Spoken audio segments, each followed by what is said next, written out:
Hello, this is Dave, and welcome to Equities Story with the Wolf, and this is just general share advice and not personal advice.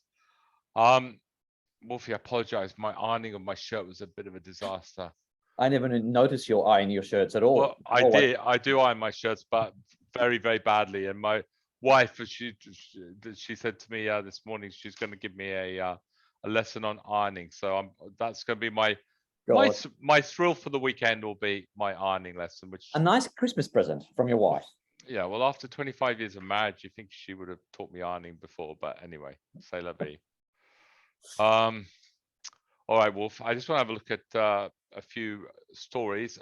Yes. MEK, a positive announcement about gold production and metallurgical and basically the process getting a lot of gold, extracting a lot of gold out of the soils and out of the rocks using this process.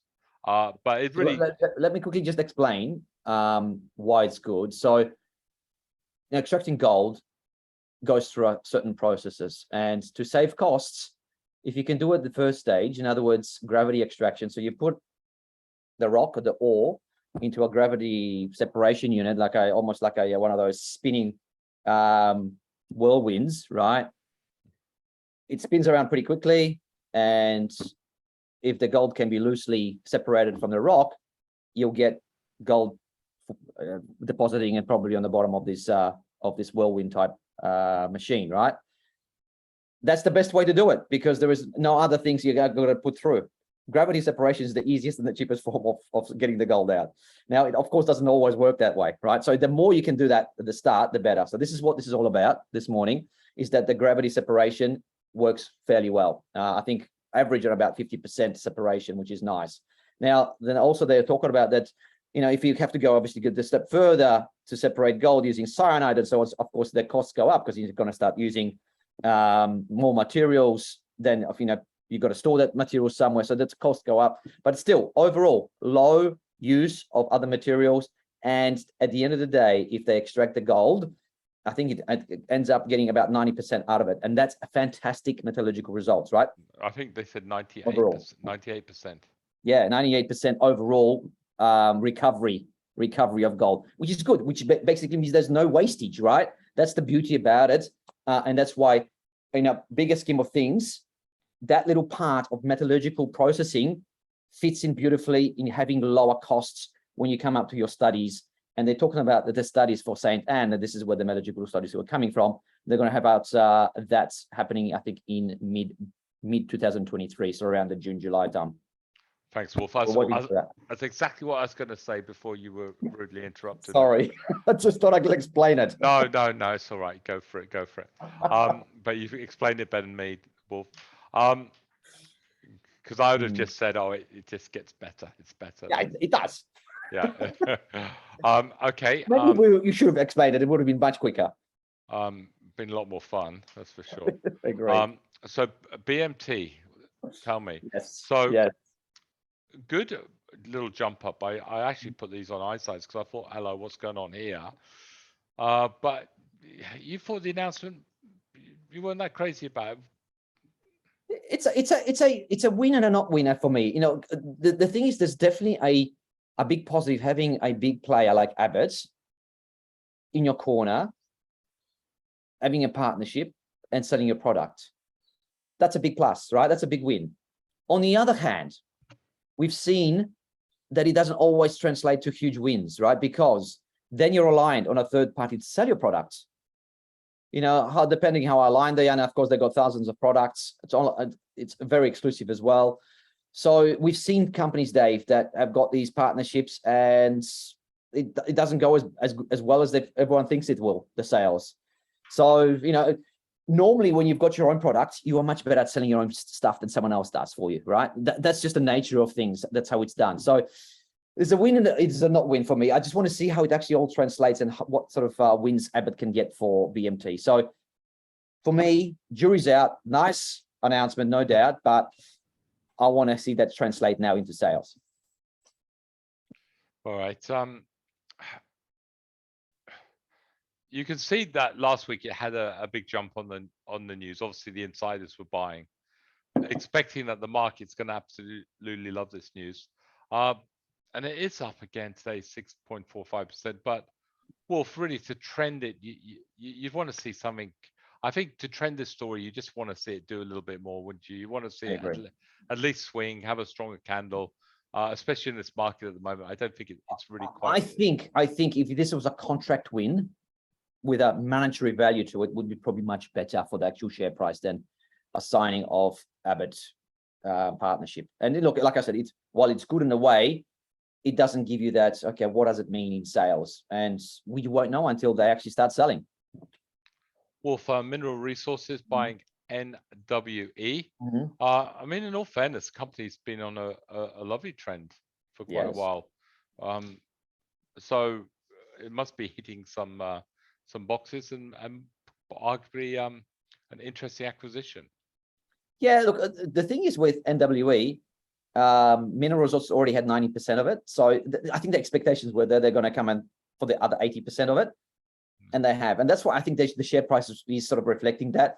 They're expecting that Mineral Resources will make a move on NWE. And lo and behold, here we are. Right. No wonder. So really, they've been buying all the way up, have they? Well, I presume maybe either buying all up or just the market was expecting and getting closer to thinking they're going to make a bid for this.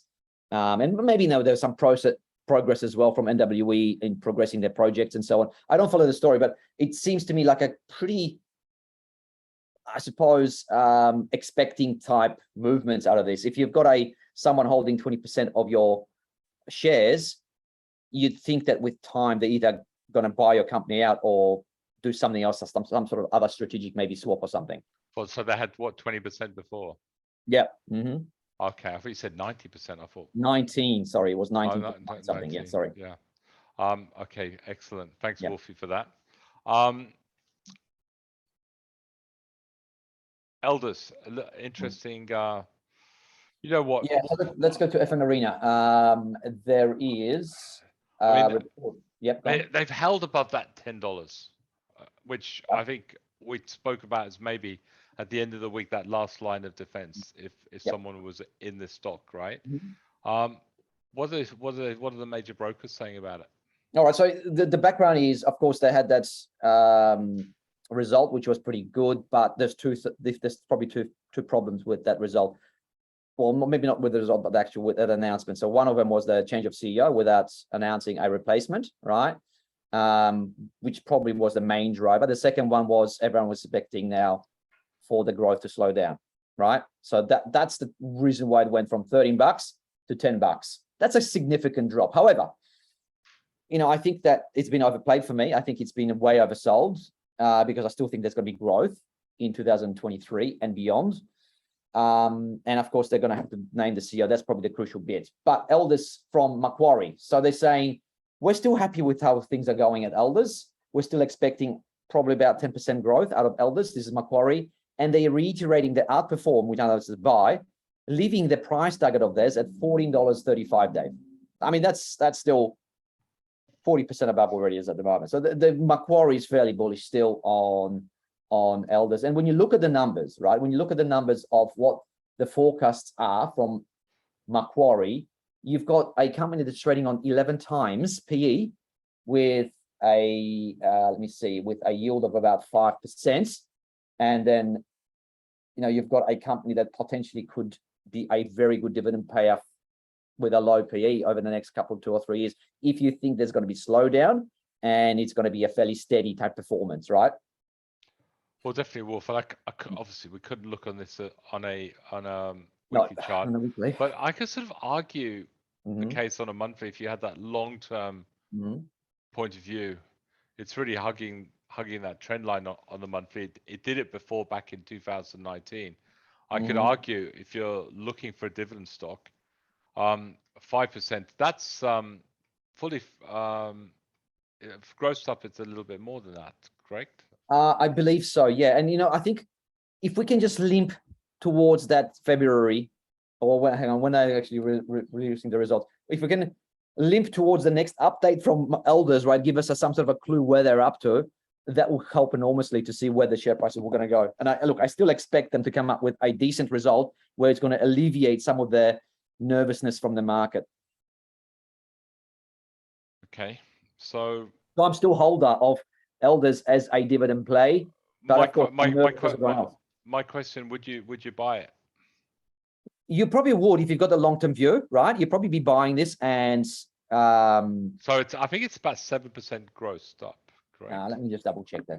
Hang on. Yeah, I think it's 5%. So if I've got the long-term view, right, I'm definitely holding and possibly nibbling on bad days, right? I mean, when I say bad days, around the $10 is probably okay to have a nibble on. So probably at this stage right now, if we think that this $10 will hold, then I nibble on it, right? But understand, last time we went under trend, it could take 6 months before. Exactly. But you're not buying this for the movement of the share price, because I think it's probably going to struggle for the moment. But at least if they're going to keep giving the dividends, you're protected somewhat, right? At least you've got that 5%, whatever it is. So it's 6% grossed up, Dave, on the dividend. Okay, that's not too bad, is it? Mm-hmm. Okay, that's acceptable, definitely. No, it's better than bonds and interest rates right out there. Yeah, definitely, and possibly if you've got that long-term point of view, you've got a little bit of growth. Yes, exactly, and this is the thing, you just got to have patience. So, because I think the growth will return as long as it holds that $10 or around there somewhere, right? All right, Wolf, can we just put out again? We spoke about the other week about these lithium stocks, which, yes, and again, CXO, which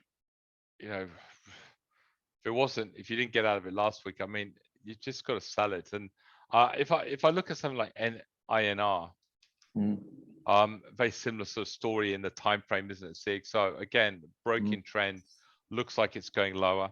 And the one I didn't like at all was AKE, and again, really breaking trend, and arguably could go a lot lower. So you're starting to see this, certainly on the technicals, Wolf. You're starting to see, I think, a lot of smart money starting to get out of lithium.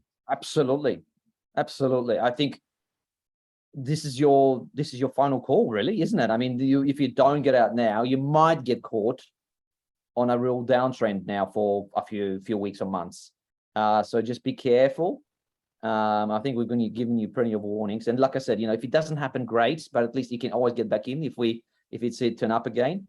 But just looking at a bigger picture here, I think that the lithium prices probably just need to ease off, and all the big brokers see that easing the pricing over the next 2 years. So whether it happens, well, it's not going to happen overnight, but if it happens over 6 months or 24 months, there's a warning here that they will probably moderate. So you'd expect those companies in this space to probably come follow suit. And like Dave, I actually thought about this morning when I first woke up. I'm thinking, so how far can these things go down? So let's take Macquarie's view. I'm not going to take the ridiculous view of Goldman Sachs, which they predict 70% falls, right? I'm going to take Macquarie's, which I think it's half from where they are, maybe 40% off, right, from the current prices. If the lithium's going to come up 40%, I bet my bottom dollar, because a lot of these got the FOMO in it. So first of all, the froth will go out of this, right? And I'd say 50% at least falls for the stocks. Well, I mean, Wolf, that's only taking PLS way back. You were sort of trading here more or less a year ago. So exactly. It's not, it's still good though, right? It's just they've just had a tremendous bump up, right? But you could easily see them coming back down to this 2021 price easily. Yep. And I think the other thing I just wanted to say is that if that scenario plays out, forget about playing the smaller type players, because it's only the big players with the good margins that will survive, and all the other projects will probably look very poor. All right. Lastly, PGD, little gold player that's up 11%. Some nice nuggets, Wolf, but really. Please show us that announcement, because it's just so wonderful. Yes. I love seeing grades like this. You don't see that there very often, so let's just show it to everyone, because you'd go, no, I'm sure they've got the wrong decimal point somewhere around there. So you've got ultra high, this is the crux of the announcement, ultra high grades. So they're coming up with 122,497 grams, and you think this, how is that possible?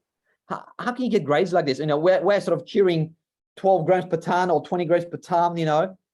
Okay, let's just go back and say this is obviously a rock chips, and this is pretty much just gold with a little bit of rock. That's how it's made. And obviously this is selective, Dave. I mean, there's a nugget. Let's go pick this one up and treat it as a rock, you know, rock chip sample. And of course, you know, they'll probably find a bit of quartz. And I think we've seen the pictures of it. Just go down. I think they showed a picture of them somewhere of that nuggets. I am pretty sure I saw the picture somewhere of that, maybe the previous announcement or something. But anyway, rock chips. Remember, this is not what the reality will be, I'd say.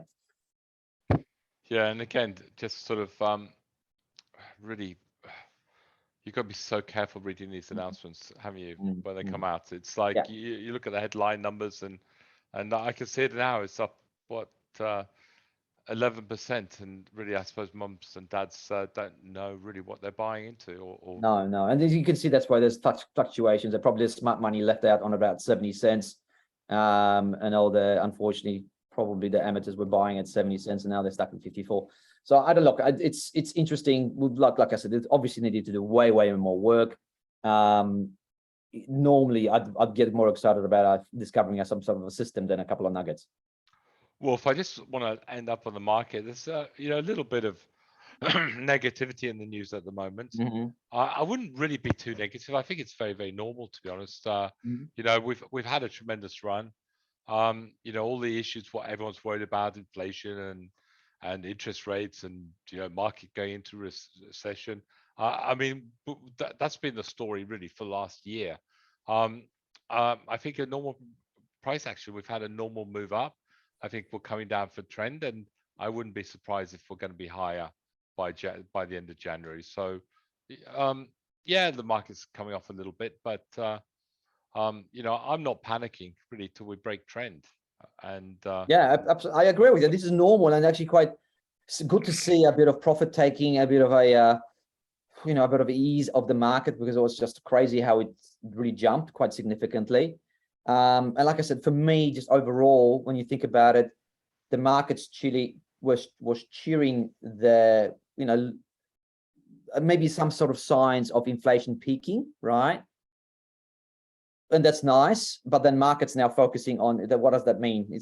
Does it mean recession? But, you know, we can't have one without the other, I suppose. Even though we'd love to see a balance of no recession and inflation, we can't do probably either.